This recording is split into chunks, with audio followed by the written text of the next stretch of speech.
Je m'appelle Nathalie. J'ai 38 ans. Vous allez vous demander sûrement comment l'ASE peut être mes bourreaux depuis 38 ans. Je vais vous expliquer. En commençant par le début. Je suis la dernière d'une fratrie de 7 enfants.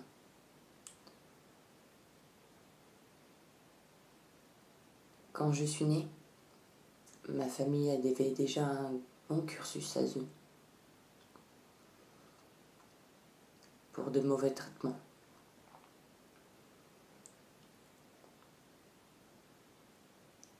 Non. Malnutrition. Non, ils ne mangeaient pas.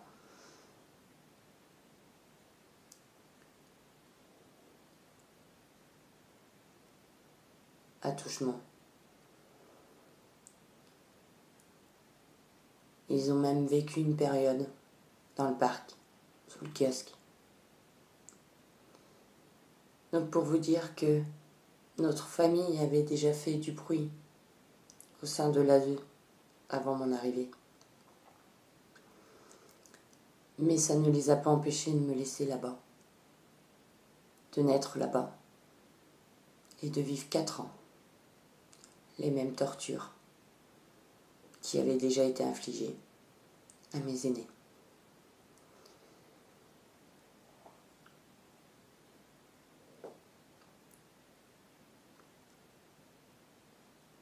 Au sein de cette famille, j'ai pu vivre les attouchements, le manque de nourriture et la violence verbale et physique. À l'âge de 4 ans,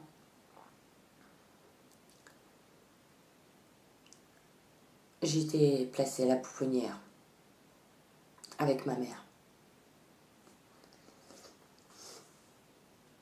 Ma mère a parfaitement joué le jeu devant les éducatrices de nous donner à manger. Ça leur convenait. Mais je ne se souciais pas qu'elle n'était pas une mère. Aucun geste d'affection.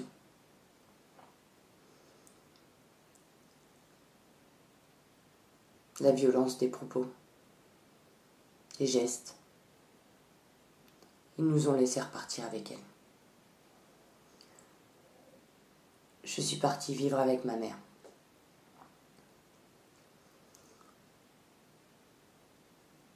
Qui nous maltraitait, nous battait. Tout était excuse pour les coups. J'avais une bonne note. J'avais couché avec le professeur pour l'obtenir. Alors, les coups pleuvaient. Mais je n'étais qu'une enfant. Je n'étais qu'en primaire. Je ne savais même pas ce que ça voulait dire. Je ne savais même pas ce qu'elle me reprochait. Je me remettais en question. Je croyais que c'était moi le problème. Je croyais que si j'étais différente, elle aurait pu m'aimer. Et ce qui m'a permis de penser ça, c'est que l'ASE n'a pas démenti. L'ASE n'a en aucun cas ne m'a pris pour me parler comme on parle à un enfant, pour me dire que ce contexte n'était pas normal. À aucun moment. À l'âge de 8 ans, je me suis retrouvée au foyer, seule, sans ma mère cette fois-ci. J'étais tétanisée. J'avais peur. Je ne savais pas ce que c'était. Ma mère avait beau être ce qu'elle était. J'ai toujours cherché à lui plaire, à ce qu'elle m'aime. Alors je ne comprenais pas pourquoi j'étais séparée d'elle. J'avais besoin d'elle. Malgré qu'elle était mauvaise, c'était ma mère.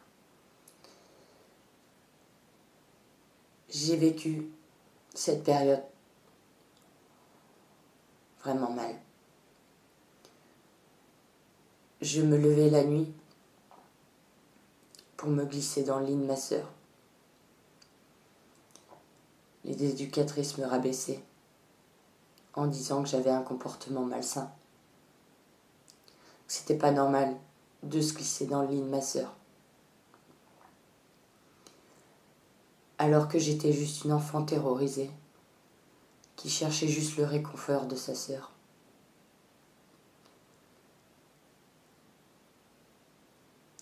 Mais à force d'humiliation, j'ai arrêté. J'allais me cacher dans un grand placard,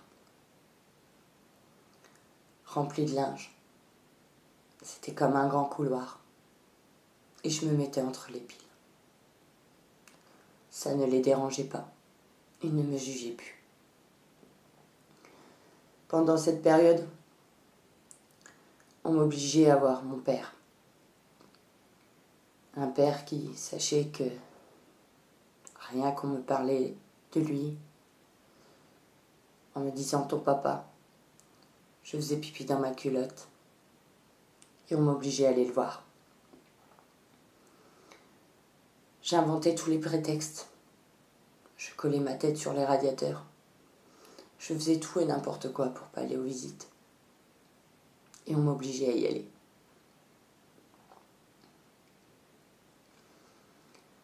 Une fois, on m'a même fait tomber d'un lit superposé. Pour que j'obéisse et que j'aille à la visite. Je ne voulais pas. Je n'ai jamais voulu aller à ces visites. Chaque fois que j'y allais, j'étais terrorisée. Je me cachais derrière ma sœur. Je ne bougeais pas. Si je allais aux toilettes, il fallait qu'elle me suive. Ou sinon, je n'y allais pas. Et pourtant, l'ASE et les juges m'obligeaient à y aller. 6 mois plus tard, je suis retournée chez ma mère. Je ne sais pas pourquoi, ni comment.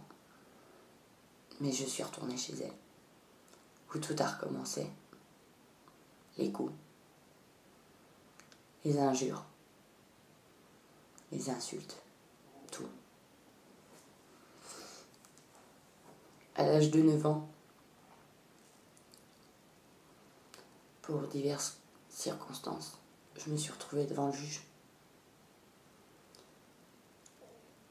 Et j'ai demandé, moi, seule, du haut de mes 9 ans, mon placement. Ce n'est pas l'ASE qui a demandé mon placement, ni un juge. C'est moi, à l'âge de 9 ans.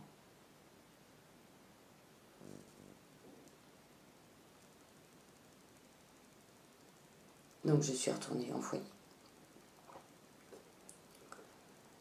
Où là aussi, on m'obligeait encore à aller voir ce père que je n'avais pas envie de voir. Mais c'était une ordre de justice. À la demande de mon père. Donc je n'avais pas mon mot à dire. Je n'avais pas le droit à la parole. L'ASE, aide sociale à l'enfance, favorisait la parole de mon père à la mienne. Pourtant encore, dès qu'on me parlait de lui, je faisais pipi dans ma culotte. Et c'est lui qui avait raison, pas moi. On nous envoyait aussi en week-end chez ma mère, malgré qu'il voyait qu'elle n'était pas stable, qu'elle n'était pas une mère, que nous n'aurions jamais dû aller là-bas. Ces gens de l'aide sociale à l'enfance pensent qu'en vous donnant un toit, à manger, et des camps, un peu par-ci par-là, vous aident. Mais ce qu'ils oublient, c'est que des enfants placés parce qu'ils ont vécu le pire chez eux. De vraies violences, de vraies atrocités. Quand ils arrivent dans vos locaux, ce qu'ils recherchent, ce n'est pas la nourriture, ni de l'argent. C'est juste une oreille compatissante, des bras pour se réfugier, une oreille pour les écouter, un cœur pour les aimer, et des adultes responsables qui savent nous dire qu'on n'y est pour rien, qui nous aident vraiment à nous reconstruire, à enlever cette culpabilité qui est en fond de nous. Mais ça, ils n'en font rien. Ils passent outre, ils nous jugent, ils nous rabaissent. Parce que nous ne sommes rien, ni pour nos parents, ni pour eux. Pour eux, nous sommes juste un salaire. Et ils ne cessent de nous le répéter. Car quand ils rentrent, eux, ils ont leur vie. Nous n'avons pas de famille.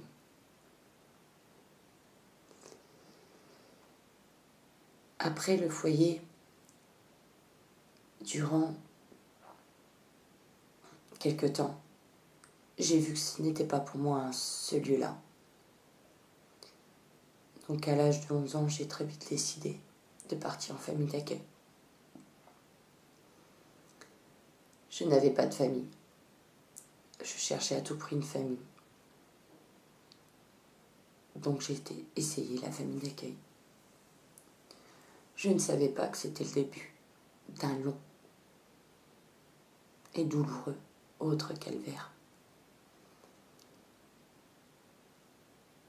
Quand je suis arrivée dans cette famille, tout allait bien. J'avais quelques visites et tout était bien. Mais quand j'ai été vraiment dans cette famille, je me suis retrouvée face à un pervers.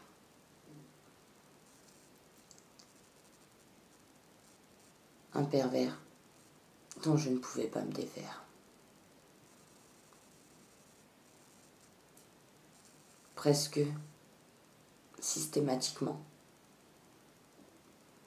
je subissais des attouchements de sa part.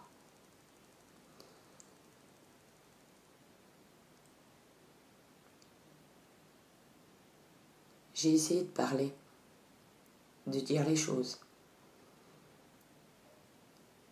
Mais on m'a accusée de mentir, d'être une menteuse. J'étais une enfant de la DAS, donc j'étais forcément une menteuse. On m'a fait lui faire des lettres d'excuses pour que je m'excuse. Comme quoi je n'étais qu'une menteuse. Alors que lui et moi savions que je disais la vérité. Je mentais tellement que je dormais par terre devant ma porte. De peur que quelqu'un ne rentre et que ce soit pire pendant la nuit. Où je me renfermais dans le placard. J'ai vécu une grande partie de ma vie à dormir dans des placards. À l'ASE, en famille d'accueil. J'ai à nouveau essayé de parler, mais on me privait de mes week-ends, mes visites chez mes sœurs. Alors je me suis terrée dans le silence. J'ai essayé de me sauver à plusieurs reprises, je n'ai pas réussi. Une fois, alors que j'avais 14 ans et demi, j'ai préparé mon départ. J'ai tout préparé, du début à la fin. Mais j'ai été dénoncée. Je me suis retrouvée coincée dans les locaux du Conseil général afin d'expliquer la situation. Je leur ai expliqué la situation. J'ai à nouveau dit la vérité. Avec de tels propos, ils ne pouvaient pas me remettre dans cette famille. Mais ça ne voulait pas dire qu'ils me croyaient. Car ils m'ont regardé droit dans les yeux, en me disant que s'ils me croiraient, cette famille serait relevée de ses fonctions. S'il ne me croyait pas, elle continuerait d'exercer. Or, j'ai su bien plus tard qu'elle continuait d'exercer.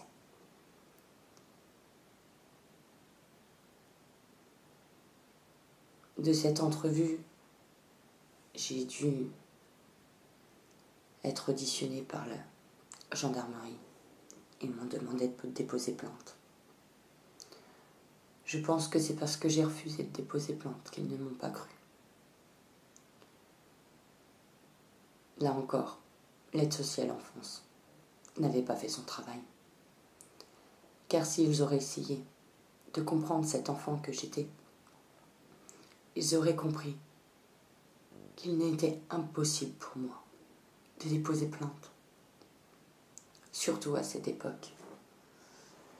Je venais de vivre un procès pour un de mes proches qui était très violent. Et je venais aussi de vivre le procès de mon père, où il a pris 10 ans de prison, où je l'ai vu arriver, attaché comme un chien. Même si c'était lui contre moi. Personne ne m'a rien expliqué.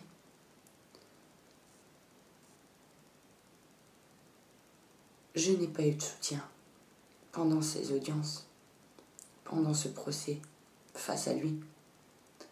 Je n'ai pas tout compris, personne ne m'a expliqué.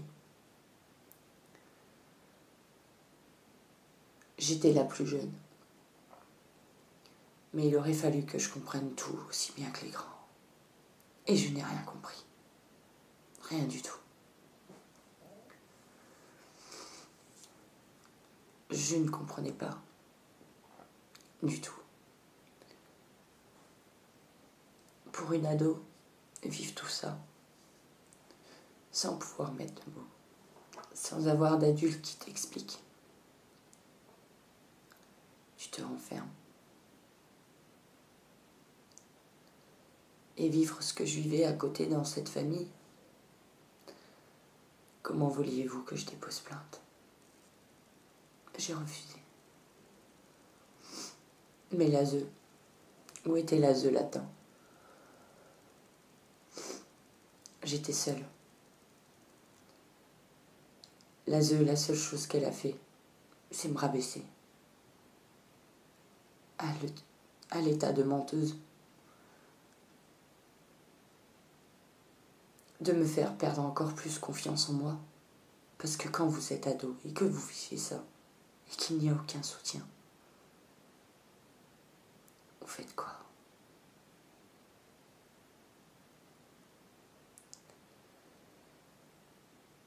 Puis j'ai changé de famille d'accueil.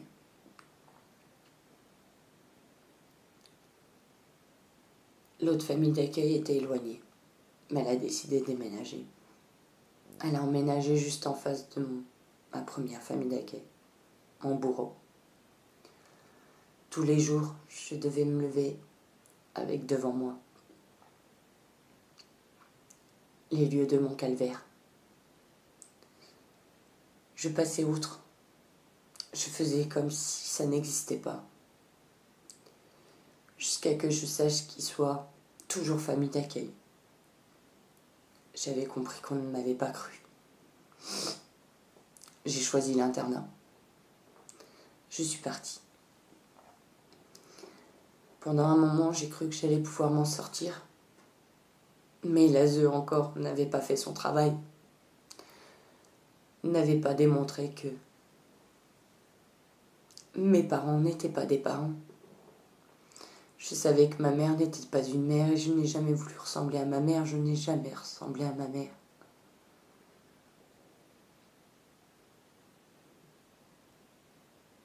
Mais j'ai donné à ma fille un père qui ressemblait beaucoup au mien.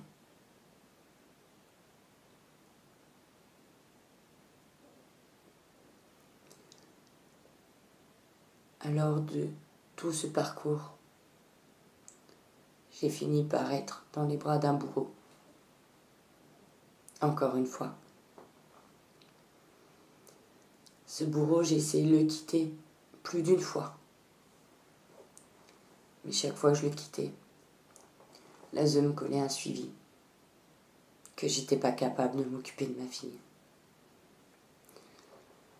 Alors je retournais vers lui, et le suivi se stoppait. Allez comprendre. J'ai vécu comme ça, jusqu'aux 9 ans de ma fille. Mais, je suis arrivée une fois au commissariat pour déposer plainte.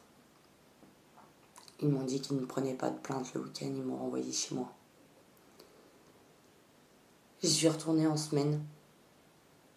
Ils m'ont dit qu'ils ne prendraient pas ma plainte. Seule une main courante suffirait. Il n'y avait pas de besoin de déposer de plainte. Ils n'ont pas voulu de ma plainte, juste une main courante. Alors j'ai déposé une main courante. À l'âge de 2 ans, ma fille a tenu des propos qu'on n'invente pas à cet âge-là. Que je ne sais pas d'où ils sont sortis, ou pas. Parce que l'affaire a été classée sans suite. Elle a été auditionnée au commissariat. Elle a été vue par des psychologues, psychiatres. Mais tout a été classé sans suite. On a arrêté de me faire des problèmes quand j'ai voulu bien accepter de retourner avec son père. Ça a toujours été comme ça. Je quittais mon bourreau. J'avais les services sociaux aux fesses. L'ASE, aide sociale à l'enfance. Je retournais avec lui. Tout s'arrêtait. À l'âge de 9 ans, les 9 ans de ma fille, j'ai dit un stop. C'était trop pour moi. Je ne pouvais plus. Alors j'ai tout stoppé. Et j'ai eu un suivi qui a duré 5 ans. Pendant 5 ans, toutes les semaines, j'étais jugée sur mon comportement avec ma fille. Pendant 5 longues années, on n'a pas cessé de me montrer du doigt, de me juger en tant que mère, de me rabaisser. Mais jamais, au grand jamais, on n'a mis en porte-à-faux ce père inexistant de ma fille. Moi, oui, je n'étais pas assez ci, je n'étais pas assez ça. Il y a même un juge qui a eu l'audace et le culot de me dire que j'étais une femme facile, sous prétexte que je mettais des robes. Ces propos-là m'ont marqué énormément. Car au bout de 5 ans, quand le suivi s'est terminé, il m'a retenu les mêmes propos, en me disant que s'il me revoyait dans son bureau, s'il entendait reparler de moi, que c'était une femme facile, il m'enlèverait ma fille. De ce jour-là, je n'ai plus jamais remis de robe pendant 5 ans. Presque.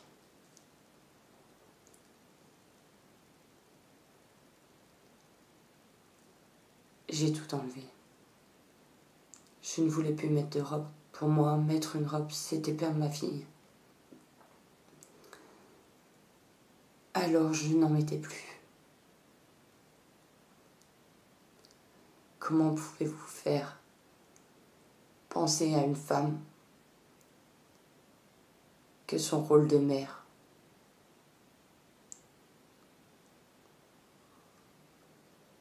est proportionnel à la robe, à la taille de sa robe? Je ne comprends pas. Mais à cette époque, j'ai eu peur. Alors j'ai exécuté. Par miracle, au bout de ces 5 ans, tout s'est arrêté. quelque temps, ils m'ont laissé tranquille. Mais ma fille est tombée enceinte. Et quand elle est tombée enceinte, bien évidemment, elle était mineure. Les gens auront tendance à la juger. Moi, je l'ai accepté.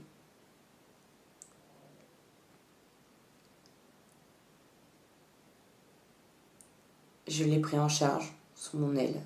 Je n'ai pas voulu la renier. J'ai voulu l'aider dans sa décision. Assumer. Il y en a qui tombent enceintes et qui l'enlèvent, qui n'assument pas. La mienne a voulu l'assumer, je l'ai aidée. J'ai même fait plus que l'aider. J'ai choisi de la soutenir dans sa grossesse. Et par la suite, j'ai pris en charge mon gendre, le père de mon petit-fils. Il était un enfant de l'ASE, à ce moment-là placé judiciaire. Alors, malgré que nos débuts entre lui et moi n'étaient pas jolis, j'ai décidé de mettre tout ça de côté, car il était le père de mon petit-fils, donc mon gendre. Et j'ai voulu l'aider. Les aider. Alors, j'ai demandé un placement PEAD chez moi. Judiciaire. Pour qu'ils soient tous les trois réunis sous mon toit. Je les ai accompagnés. Je les ai soutenus. J'ai assisté à l'accouchement de mon petit-fils, car mon gendre ne s'en sentait pas capable. Il avait peur de ne pas être un bon soutien pour ma fille, et j'ai trouvé ça très grand de sa part, malgré qu'il n'avait pas eu d'exemple. En tant que parent, lui aussi. Au début, tout se passait bien. Mais la PJJ lui a très vite montré qu'il n'aurait rien. Nous lui faisions sa vêture, nous lui donnions de l'argent. Et puis, il a commencé à mal se comporter avec nous. Il a commencé à avoir le droit à l'argent de vêture et à l'argent de poche. Quand il leur manquait de respect, tout lui était ôté.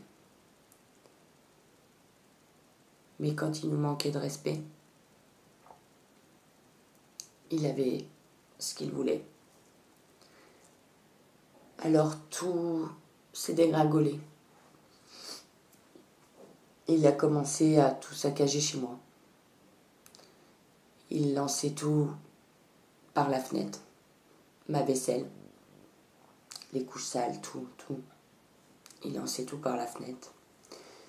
Il a dégradé mon appartement. J'ai signalé à chaque fois qu'il fallait remettre de l'ordre dans tout ça. Et il se sauvait à la PJJ. On lui a même donné un appartement pour essayer qu'il soit indépendant. Mais ça a été n'importe quoi. Il venait et il repartait comme il avait envie. Personne ne disait rien. On vivait selon sa guise. Et il a commencé à redégringoler dans ses bêtises. Il s'est mis à fréquenter des gens pas fréquentables, à les voler, à leur devoir du coup de l'argent.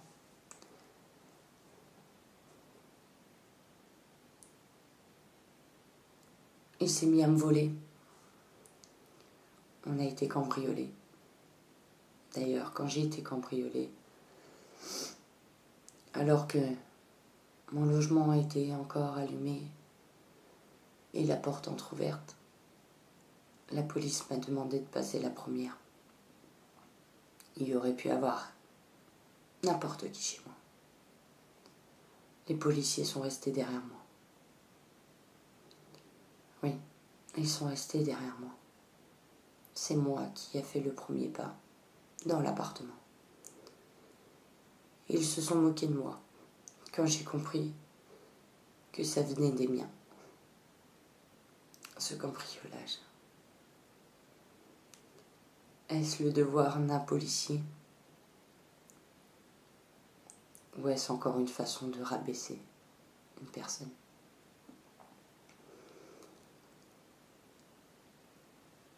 J'ai sonné la sonnette d'alarme plus d'une fois, de dire que ça n'allait pas, que le but ce n'était pas qu'on enlève mon petit-fils, que le but c'était d'aider Dylan. Pardon.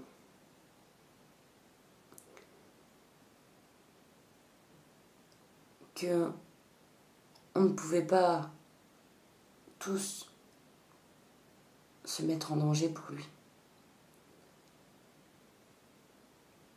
J'ai fait que répéter que ça n'allait pas, qu'il fallait trouver une solution. Mais non, au lieu de m'aider, ils ont fait rentrer l'ASE là-dedans. Car Dylan est un enfant d'ASE. La dame d'ASE s'est mise à le suivre alors qu'il allait devenir majeur. Elle m'a donné un rendez-vous pour parler du père de mon petit-fils, mais au lieu de parler de lui, je me suis retrouvée avec elle et une autre assistante sociale pour parler de mon petit-fils. Dès lors, je me suis énervée, car ce n'était pas le but de parler de mon petit-fils, mais de mon gendre. Or, aucune question n'avait été posée sur mon gendre. Aucune chose que je ne signalais ne les intéressait sur mon gendre. Ils étaient là pour parler de mon petit-fils, mais nous n'étions pas là pour ça. De ce rendez-vous, je suis partie. Et les choses ont continué.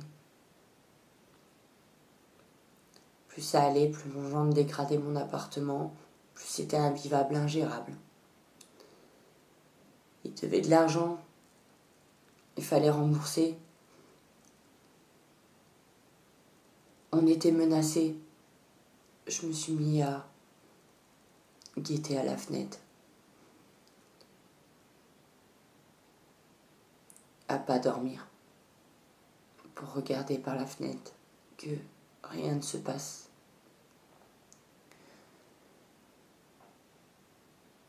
Donc j'ai diminué mes heures de sommeil. J'ai arrêté de manger. Quand je dormais avec tous mes objets importants, mes papiers, sous mon oreiller, pour être sûr qu'ils soient là le lendemain. Je me suis mis à sauter tellement de sommeil que je finissais par dormir une fois tous les 3 jours. Mon organisme s'est habitué comme ça. Et j'ai arrêté de manger. L'ASE a monté ma fille et mon gendre contre moi en disant que je voulais prendre leur place. Alors que je n'ai jamais voulu prendre leur place. La seule chose que je voulais, c'était les aider. Peut-être je m'y suis mal pris, je ne sais pas. Enfin si, j'ai du mal à m'y prendre, sinon ça aurait fonctionné.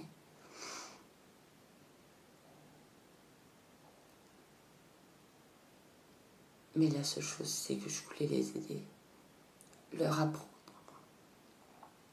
à être parents, pour qu'ils soient tous les 3 ensemble.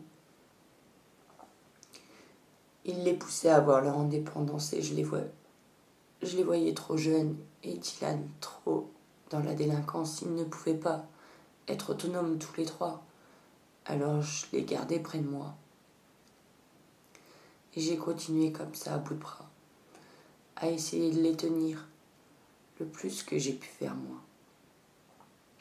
à signer la sonnette d'alarme de l'autre côté. Mais personne ne m'a écouté. On m'a dit qu'on ne pouvait rien faire pour moi. Et un jour, mon gendre a frappé ma fille et il est parti se réfugier à la PJ, qui a fait un signalement. Et ils sont venus pour situation préoccupante pour mon petit-fils. Parce que mon gendre avait tapé ma fille.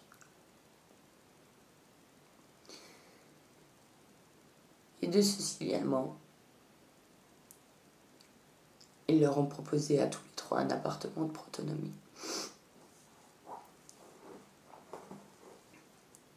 Et ils viennent pour mon gendre qui frappe ma fille et leur propose un appartement de protonomie. Je ne sais pas ce que vous comprenez là-dedans, mais moi je comprends, une fois de plus, la soumission. Car une fois que ma fille a quitté le père de son fils, on est venu chercher mon petit-fils chez moi, m'interdisant de pénétrer dans les lieux, avec 2 policiers en bas, se moquant de moi, parce que j'étais en larmes, et que je priais Dieu.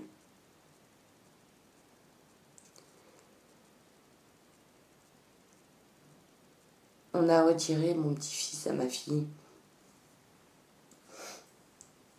parce que soi-disant elle était dans les rues à 1h du matin. Je voudrais voir que vous voyez toutes les femmes qui ont des enfants qui sont dans les rues à 1h du matin.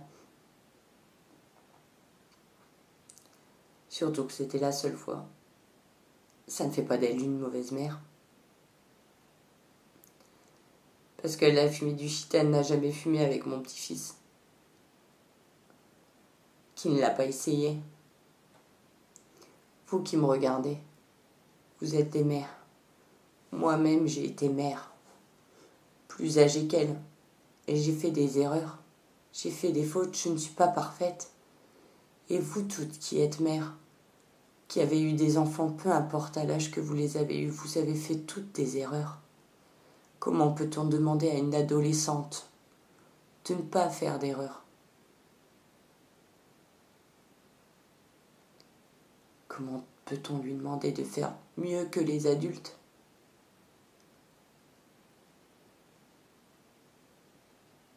En France, on doit prioriser le lien à la famille. C'est ça la loi. Moi, on a priorisé le lien à ma famille alors que c'était des pervers. Ma fille n'est pas une pervers. Ma fille est une adolescente qui a besoin d'être aidée, qui avait besoin qu'on la guide pour être maman, pas qu'on lui enlève son bébé. Quelques mois après, on nous a redonné notre petit cœur. Mais ça a été pour une très courte durée. Car 3 de ses amis sont venus chez elle pour la menacer. Une d'entre elles a sorti un couteau et lui a mis un coup là. Heureusement, c'était superficiel. Mais elle saignait.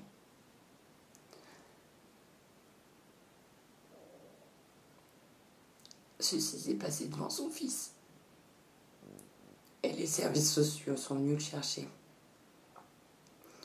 Parce qu'encore là, la coupable, c'était ma fille, de ce qu'elle venait de vivre. Ils ont estimé qu'elle l'avait mis en danger, alors que c'était elle qui avait été agressée.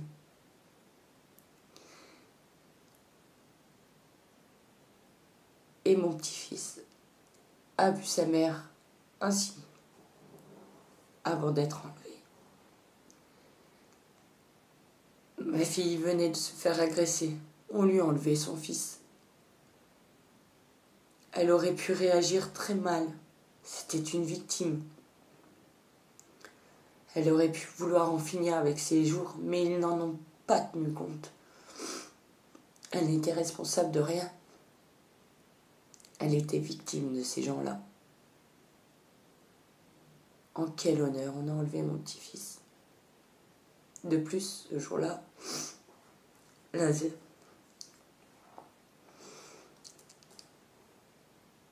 services sociaux m'ont obligé à mentir à mon petit-fils.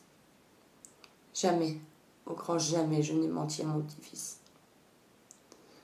Mais ce jour-là, je ne savais même pas que je lui mentais. Ils m'ont dit de le rassurer, de lui dire que c'était juste pour la nuit, le temps que j'accompagne sa maman aux urgences, qu'il me recontacterait le lendemain pour me redonner mon petit-fils. C'est ce que je lui ai dit. Mais aujourd'hui, il n'est toujours pas rentré. Je m'efforce malgré. Ceci s'est passé au mois de juin. Et je m'efforce d'avoir un logement apte pour l'accueillir. Et malgré ça, je n'ai pas le droit. J'ai droit qu'à un week-end. Pardon. Mais on ne me donne pas mon fils, mon petit-fils. Et ma fille n'a pas le droit de voir son fils. Que 3 fois, 2 heures. Croyez-vous que c'est comme ça qu'on resserre des liens? Que c'est comme ça qu'on apprend à une ado à être maman? Avec quelques heures par-ci par-là? Comment voulez-vous qu'elle soit mère? Comment voulez-vous qu'elle sache son rôle si vous lui enlevez son enfant?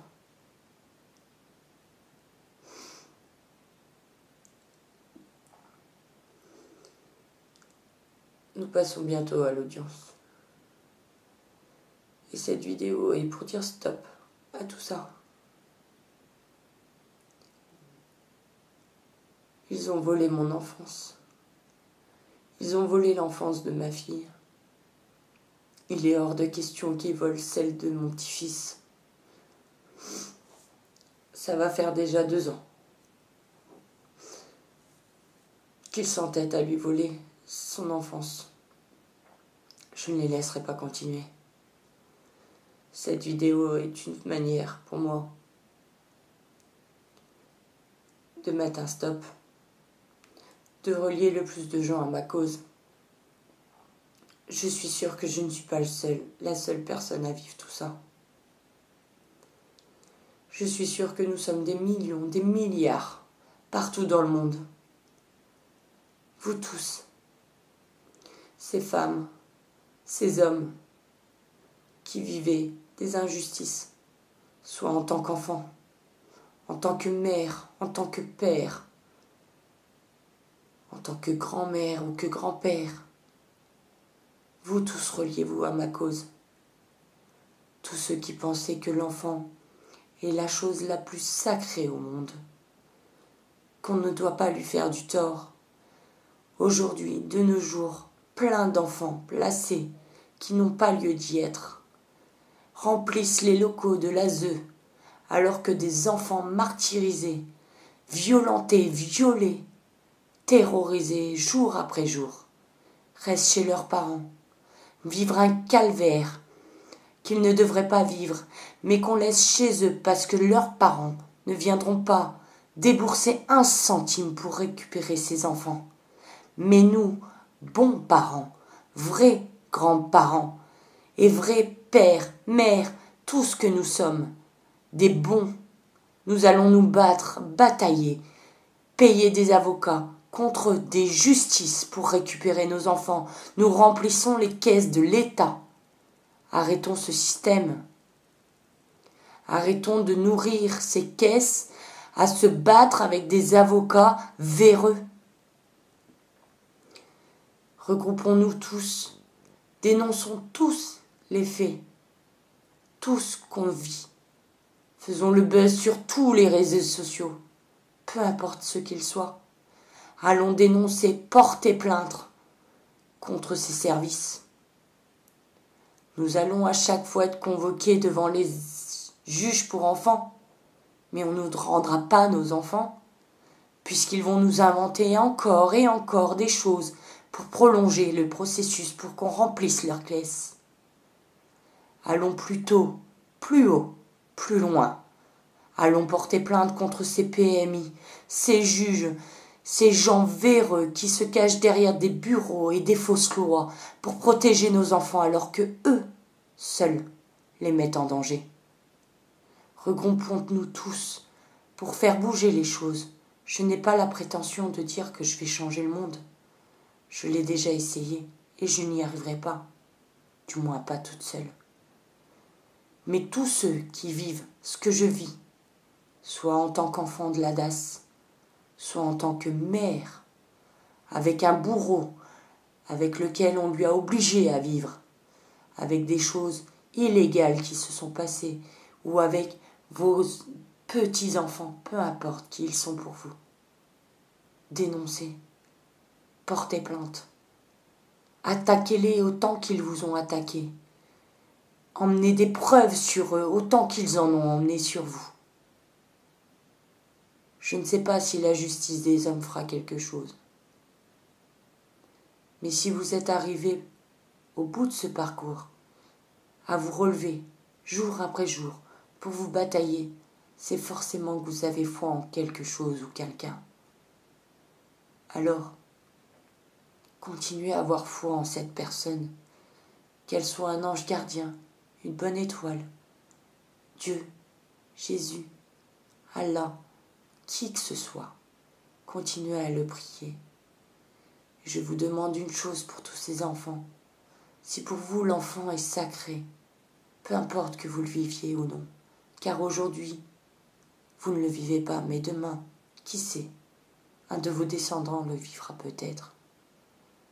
Alors, je vous demande au nom de tous ces enfants, jusqu'à que les choses changent pour eux, chaque mercredi, jour de l'enfant, allumez une bougie sur votre fenêtre et priez celui en qui vous croyez le plus au monde. Car je n'ai pas très confiance en la justice des hommes, mais j'ai confiance en la justice divine. Et je le ferai jusqu'à temps que la justice divine vienne nous aider à tout changer pour eux et à sauver nos enfants.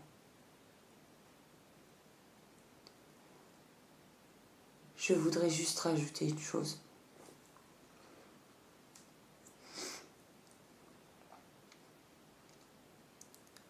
Quand nos enfants sont encore des enfants, il faut les aider. Il y a une chose que j'ai compris aujourd'hui, que je n'avais pas compris à l'époque. Ma fille avait une grande chance. Elle m'avait moi. Mais moi, je tiens à m'excuser auprès de mon gendre.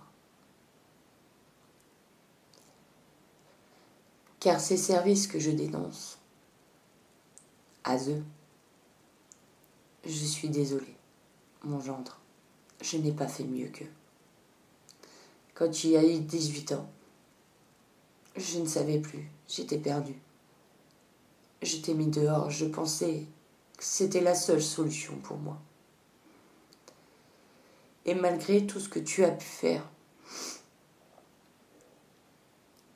je suis désolée de t'avoir fermé ma porte.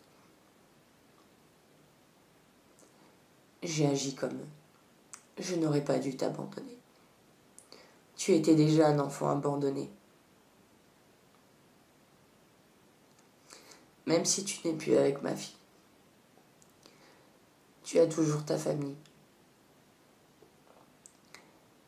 Peu importe les choses.